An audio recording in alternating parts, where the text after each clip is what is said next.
चमकदार धूप के नीचे रामू, मोहन और बीरू गांव के किनारे पर इकट्ठा होते हैं। दूर धूल के बवंडर घूम रहे हैं। रामू की आंखें दृढ़ संकल्प से चमकती हैं क्योंकि वह घोषणा करता है, हमें उस पेड़ पर जाना होगा। मोहन का भाव संदेह से घिर जाता है। हवा में उसके हिचकिचाते शब्द उड़ते हैं, लेकिन रास्ता बहुत कठिन है। बीरू की आवाज सरसराहट वाले खेतों के खिलाफ दृढ़ता से गूंजती है। चिंता मत करो, हम मिलकर एक रास्ता खोज लेंगे। तीन दोस्त नदी के किनारे पहुंचते हैं। उनका रास्ता एक टूटे हुए पुल से अवरुद्ध है।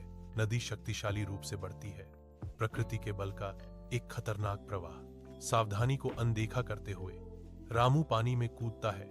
उसका दिखावा संघर्ष में बदल जाता है क्योंकि वह गिरता है। मोहन बेबसी से देखता है। उसका चेहरा चिंता से भर जाता है क्योंकि वह चिल्लाता है, हमें पहले योजना बनानी चाहिए। अनदेखा बीरू चुपचाप पत्थरों से अपनी टोपी भरने लगता है।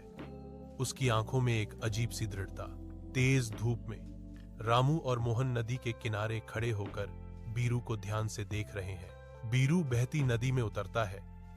पानी उसके पैरों के चारों ओर घूमता है क्योंकि वह पत्थर जमा करना शुरू कर देता है। मोहन आश्चर्य से बीरू के कार्यों पर सवाल उठाता है, तुम क्या कर रहे हो?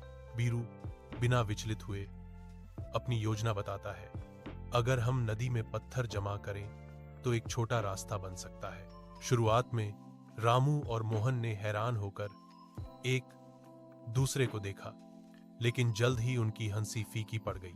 एक नए उद्देश्य की भावना से प्रेरित रामू और मोहन बीरू के साथ जुड़ते हैं और वे मिलकर नदी के पार अपना असंभव रास्ता बनाना शुरू करते हैं। एक चौड़ी, धूप से भरी नदी के किनारे तीन दोस्त इकट्ठा होते हैं।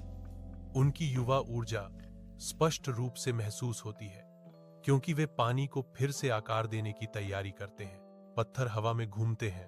प्रत्येक छींटा उनकी सहयोगी सिम्फनी में एक नोट है क्योंकि वे नदी के मार्ग को मोड़ने के लिए अथक प्रयास करते हैं।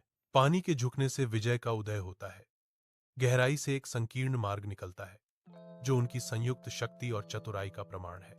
सांस रोककर और सावधानी से कदम रखते हुए रामू, मोहन और बीरू अपनी यात्रा शुरू करते हैं। अपने अस्थायी पुल पर संतुलन बनाए रखते हैं जो उनकी दोस्ती और साझा उपलब्धि का प्रतीक है। रामू, मोहन और बीरू जादुई पेड़ के नीचे पहुंचे जिसकी शाखाएं चमकते अलौकिक फलों से लदी हुई थीं। उत्साहित हाथ आगे बढ़ते हैं, चमकदार फल तोड़ते हैं। उनके चेहरे प्रत्याशा से चमक रहे हैं। जादुई उपहारों को निगलते ही उनके चारों ओर गर्माहट की एक लहर छा जाती है। उनकी इच्छाएं झिलमिलाती रोशनी में साकार होने लगती हैं। रामू अपनी बहादुरी के लिए पहचाना जाता है। मोहन की बुद्धिमत्ता की प्रशंसा की जाती है और बीरू की हंसी पूरे गांव में खुशी फैलाती है।